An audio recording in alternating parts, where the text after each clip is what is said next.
Hello everyone, I am Napoleon Bonaparte, and today I want to share the story of how I became known as one of history's greatest strategic geniuses.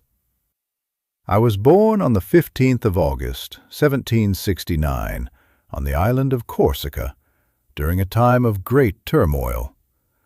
My family navigated the shifting loyalties between Corsican independence and French rule.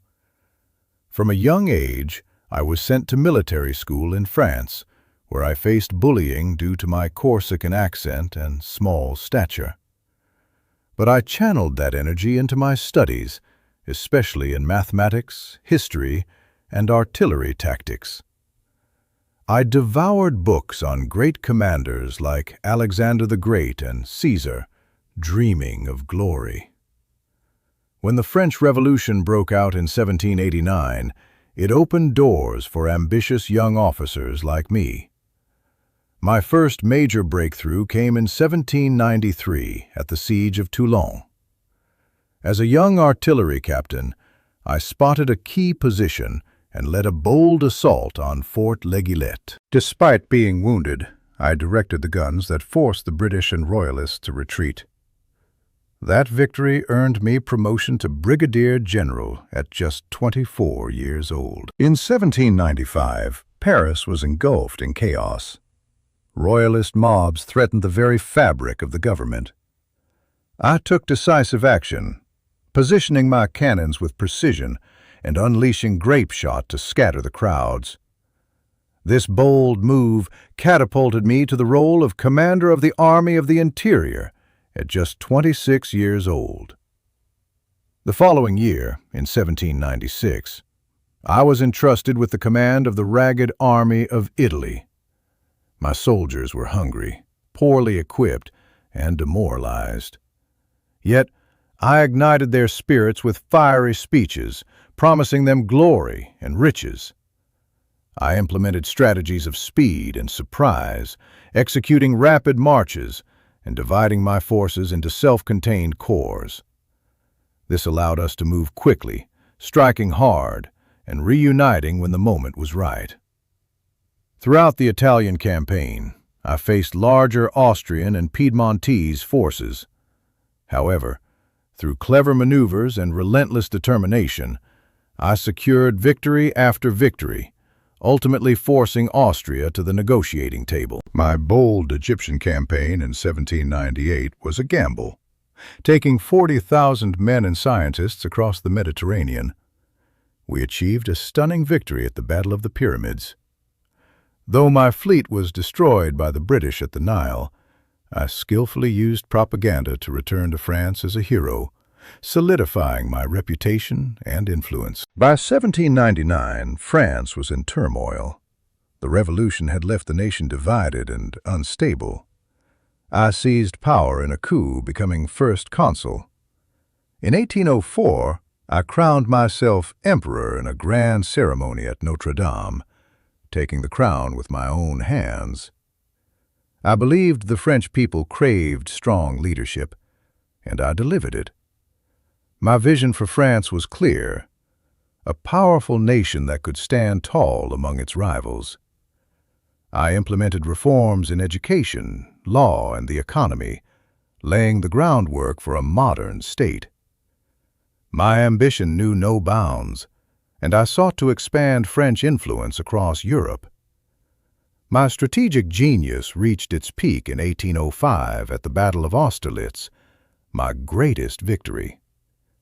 Facing a larger combined Russian and Austrian army, I devised a plan that would become legendary. I deliberately weakened my right flank, inviting the enemy to attack. They took the bait, believing they could exploit my apparent vulnerability. As they advanced, I struck their center with a massive assault, catching them off guard. My troops moved with precision and determination, splitting their forces and creating chaos among their ranks. By late afternoon, the enemy was shattered, their morale broken. This victory, often referred to as the Battle of the Three Emperors, humbled two great powers in a single day. It solidified my reputation as a military leader and showcased the effectiveness of my strategies. The battlefield was a testament to my ability to outthink and outmaneuver my opponents. The victory at Austerlitz not only secured my position in France, but also reshaped the balance of power in Europe. It sent shockwaves through the continent, demonstrating that a determined and strategic leader could change the course of history. The aftermath of the battle saw me hailed as a hero, and I used this momentum to further consolidate my power. I knew that with each victory, I was not just fighting for France, but for my legacy. The echoes of Austerlitz would resonate through the ages, a symbol of triumph against overwhelming odds. My reign would be marked by ambition, conflict, and a relentless pursuit of greatness. The world watched as I transformed France into a formidable empire, forever altering the landscape of Europe. I revolutionized warfare by emphasizing artillery, merit-based promotion, and the strategy of living off the land. This approach allowed my forces to move faster and adapt to the changing battlefield. My core system enabled independent yet coordinated action, giving commanders the flexibility to respond to threats effectively. I led from the front, sharing the hardships of my soldiers, which fostered unbreakable loyalty among my troops. Together, we achieved victories that reshaped the landscape of Europe. However, even a genius has limits. My continental system, designed to strangle Britain economically, inadvertently caused suffering across Europe. The blockade hurt not only my enemies, but also my allies and the very people I sought to protect. The repercussions were far-reaching, leading to discontent and unrest. The most significant miscalculation came in 1812 with the invasion of Russia. I marched into Russia with over 600,000 men, confident in our might. However, the campaign quickly turned disastrous. The Russians employed a scorched earth strategy, destroying resources as they retreated, leaving my army without supplies. As winter approached, the harsh conditions took their toll. Disease spread rapidly among my troops, and the bitter cold was relentless. The once mighty Grand Army was reduced to a fraction of its original strength.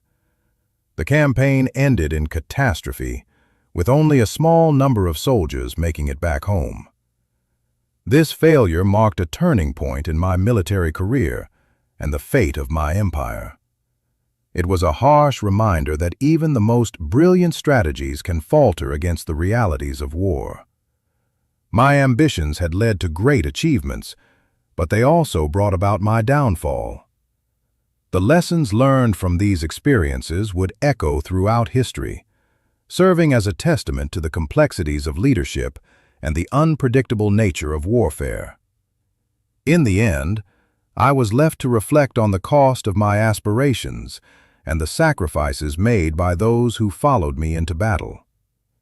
The legacy of my military innovations remains, but the scars of defeat are a constant reminder of the limits of ambition. In 1813, I faced a pivotal moment in history during the Battle of Leipzig, also known as the Battle of the Nations. This monumental clash saw me defeated by a vast coalition of forces. The outcome was devastating, leading to my abdication and subsequent exile to the island of Elba. However, my story did not end there. In 1815, I orchestrated a daring escape from Elba and returned to France, reigniting my leadership and rallying my loyal troops for what became known as the 100 Days. This resurgence, however, culminated in the fateful Battle of Waterloo. There, a combination of tactical errors, treacherous muddy terrain, and the timely arrival of the Prussian forces sealed my ultimate defeat. Throughout my military career, I engaged in over 60 battles, emerging victorious in the majority. Yet, as Europe united against me, my losses began to mount, particularly in the latter stages of my campaigns. My military strategies, characterized by speed, deception, and the concentration of force at decisive points, have left a lasting legacy. These tactics are still studied in military academies around the world today, a testament to their effectiveness and my enduring influence on the art of warfare. My life was a tapestry of triumphs and trials, a relentless pursuit of power and glory that reshaped Europe. Was I perfect? No. Overconfidence and endless ambition led to my downfall. However, I modernized France, spread revolutionary ideals through the Napoleonic Code, and reshaped the map of Europe. My military strategies were innovative, often catching my enemies off guard. I believed in the power of rapid movement and decisive action, which allowed me to win battles against larger forces. My leadership style inspired loyalty and courage among my troops. I understood the importance of morale, and often led from the front, sharing the risks with my soldiers. But was it just tactics and leadership that made me a strategic genius? Perhaps it was also my ability to adapt to changing circumstances. I learned from my mistakes and adjusted my plans accordingly. I recognized the significance of alliances and diplomacy, using them to strengthen my position. I was not just a soldier. I was a statesman who understood the complexities of power. My vision for Europe was bold, aiming for unity and stability. Yet it was met with resistance. I faced coalitions formed against me, but I never backed down. I fought for my ideals, believing that a united Europe could thrive. My legacy is a testament to the impact of ambition and vision, but it also serves as a reminder of the consequences of overreach. Now, I leave it to you. What do you think made me a strategic genius? Was it my tactics, my leadership, or something more? Share your thoughts in the comments.